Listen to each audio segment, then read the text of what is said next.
जय श्री राम। सनातन धर्म की जय। श्री सीतारामचंद्राभ्याय नमः। हर हर महादेव। श्रोता बंधु, वाल्मीकि रामायण की पवित्र कथा लेकर आया हूँ। राजा सगर की मृत्यु हो जाने पर अंशुमान को अयोध्या के राजा बनाया गया। अंशुमान बड़े प्रतापी राजा थे। उनके पुत्र का नाम दिलीप था। श्री राम अंशुमान दिलीप को राज्य देकर हिमालय के शिखर पर जाकर कठोर तपस्या करने लगे। अपने 60,000 पितामहों के भस्म होने का वृतांत सुनकर राजा दिलीप बहुत दुखी रहते थे। वो सदा प्रयत्न में लगे रहते थे कि किस प्रकार गंगा जी पृथ्वी पर आएंगी और किस प्रकार मैं अपने पितरों का उद्धार कर सकूंगा। राजा दिलीप को भागीरथ नामक एक धर्मात्मा पुत्र हुआ। महाराज दिलीप ने बहुत से यज्ञों का अनुष्ठान तथा 30,000 वर्षों तक राज्य किया। अपने पुत्र भागीरथ को राज्य पर अभिषिक्त करके अपने पुण्य कर्म के कारण राजा दिलीप इंद्रलोक में गए। जय श्री राम।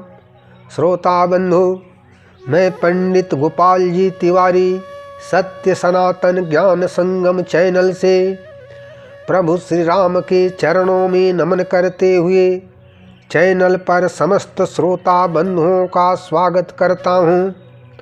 हमारा प्रयास पौराणिक कथाओं को जन जन तक पहुँचाना है। सनातन धर्म की जय। श्रोता बंधु, विश्वामित्र जी कहते हैं, श्री राम, राजर्षि भागीरथ की कोई संतान नहीं थी। राजा भागीरथ प्रजा और राज्य की रक्षा का भार मंत्रियों पर रखकर गंगा जी को पृथ्वी पर लाने के प्रयत्न में लग गए और गोकर्ण तीर्थ में भारी तपस्या करने लगे। श्री राम, राजा भागीरथ अपनी दोनों भुजाएं ऊपर उठाकर पंचाग्नि का सेवन करते और इंद्रियों को काबू में रखकर एक एक महीने पर आहार ग्रहण करते थे।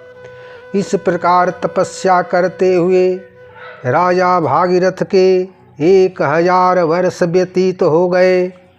उनकी तपस्या से पितामह ब्रह्मा जी बहुत प्रसन्न हुए।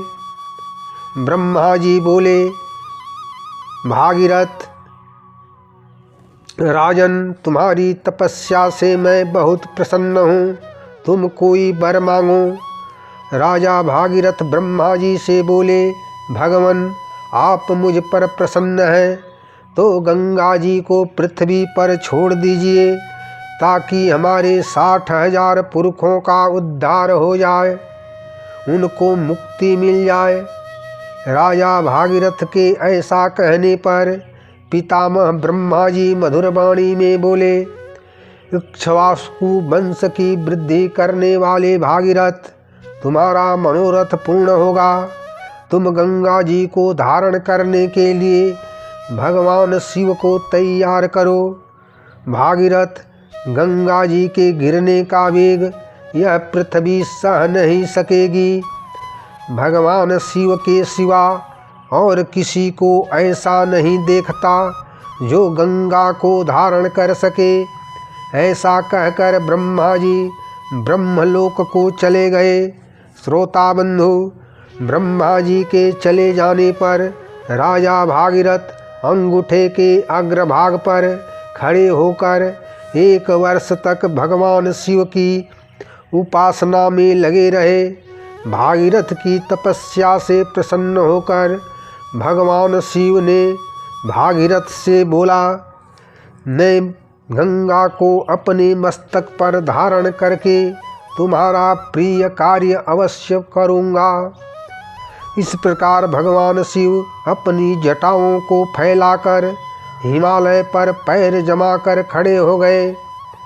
तब गंगा आकाश से अपने वेग को दुसह बनाकर भगवान शंकर के मस्तक पर गिरी और उनकी जटाओं में उलझ कर रह गई। श्री राम, देवी गंगा ने सोचा था कि मैं अपने तेज प्रवाह के साथ भगवान शंकर को लिए दिए पाताल में समा जाऊंगी। भगवान शिव के जटा जाल में उलझकर गंगा देवी वहाँ से निकलने का मार्ग न पा सकी और बहुत वर्षों तक शिव के जटाजूट में भटकती रही। राजा भागीरथ ने देखा गंगा जी भगवान शिव के जटामंडल में अदृश्य हो गई हैं। तब वे पुनः भारी तपस्या द्वारा भगवान शिव को संतुष्ट कर लिए। तब महादेव जी ने बिंदु सरोवर में अपनी जटा का एक लट निचोड़कर गंगा को छोड़ दिया। वहाँ छूटते ही गंगा की 7 धाराएं हो गई। गंगा की 3 धाराएं पूर्व दिशा की ओर चली गई। गंगा की 3 धाराएं पश्चिम दिशा की ओर प्रवाहित हुई। श्री राम गंगा की 7वीं धारा राजा भगीरथ के रथ के पीछे पीछे चलने लगी। इस प्रकार पवित्र गंगा आकाश से भगवान शिव के मस्तक पर और वहाँ से पृथ्वी पर आई थी। उस समय ऋषि और गंधर्व भगवान शंकर के मस्तक से गिरा हुआ गंगा का जल पवित्र है उसमें आचमन करने लगे। जिस ओर राजा भागीरथ जाते उसी ओर समस्त पापों का नाश करने वाली गंगा भी जाती थी। उस समय राजा जनु यज्ञ कर रहे थे। गंगा जी अपने जल प्रवाह से उनके यज्ञ मंडप को बहा ले गई। रघुनंदन राम राजा जनु इसे गंगा जी का गर्व समझकर कुपित हो उठे।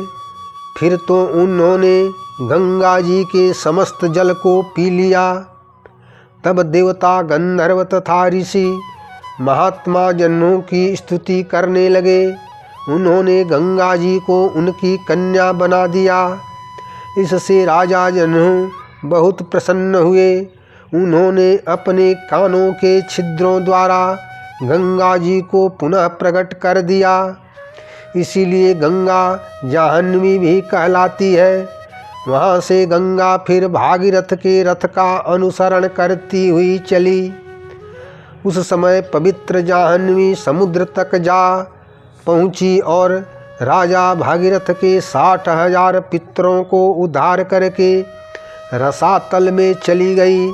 श्री राम तदंतर पवित्र गंगा के उस उत्तम जल ने राजा सगर के 60,000 पुत्रों की उस भस्म राशि को आप्लावित कर दिया और वे सभी राजकुमार निष्पाप होकर स्वर्ग में पहुँच गए। श्री राम राजकुमारों की भस्म राशि जब गंगा जी के जल से आप्लावित हो गई तब संपूर्ण लोकों के स्वामी भगवान ब्रह्मा जी ने वहाँ पधार कर भागीरथ से कहा, राजन, राजा सगर के 60,000 पुत्रों का तुमने उद्धार कर दिया। अब वे राजकुमार देवताओं की भांति स्वर्गलोक में जा पहुँचे हैं। भगीरथ, इस संसार में जब तक सागर का जल मौजूद रहेगा तब तक सगर के सभी पुत्र देवताओं की भांति स्वर्गलोक में प्रतिष्ठित रहेंगे। गंगा तुम्हारे नाम पर रखे हुए भागीरथी नाम से इस जगत में विख्यात होगी। त्रिपथगा, दिव्या और भागीरथी, इन तीनों नामों से गंगा की प्रसिद्धि होगी।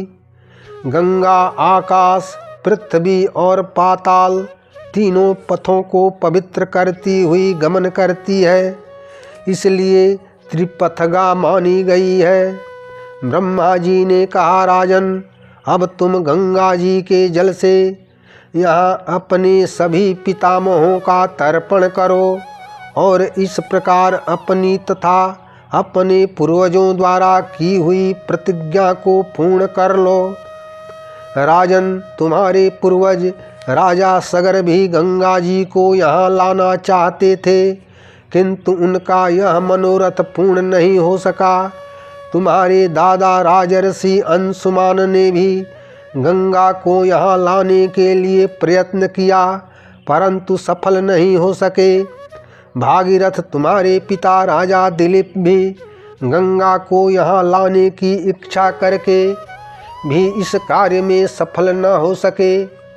तुमने गंगा को भूतल पर लाने की वह प्रतिज्ञा पूर्ण कर ली। इससे संसार में तुम्हें परम उत्तम एवं महान जस की प्राप्ति हुई है।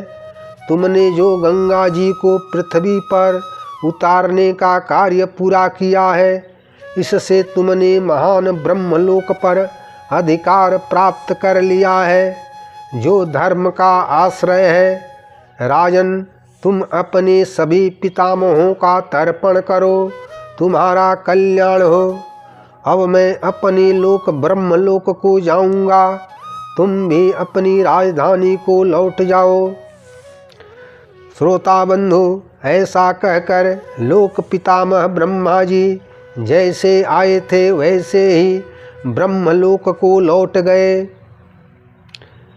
श्री राम, राजर्षि राजा भागीरथ भी गंगा जी के उत्तम जल से क्रमशः सभी सगर पुत्रों का विधिवत तर्पण करके पवित्र हो अपने नगर को चले गए। रघुनंदन राम अपने राजा को पुनः सामने पाकर प्रजा वर्ग को बड़ी प्रसन्नता हुई। सबके मनोरथ पूर्ण हुए और चिंता दूर हो गई। श्री राम, यह गंगा जी की कथा मैंने तुम्हें विस्तार के साथ कह सुनाई, तुम्हारा कल्याण हो। यह गंगा अवतरण का उपाख्यान आयु बढ़ाने वाला है, धन यश आयु पुत्र और स्वर्ग की प्राप्ति कराने वाला है। गंगा जल से सबके पाप नष्ट हो जाते हैं एवं कृति का विस्तार होता है। जय श्री राम।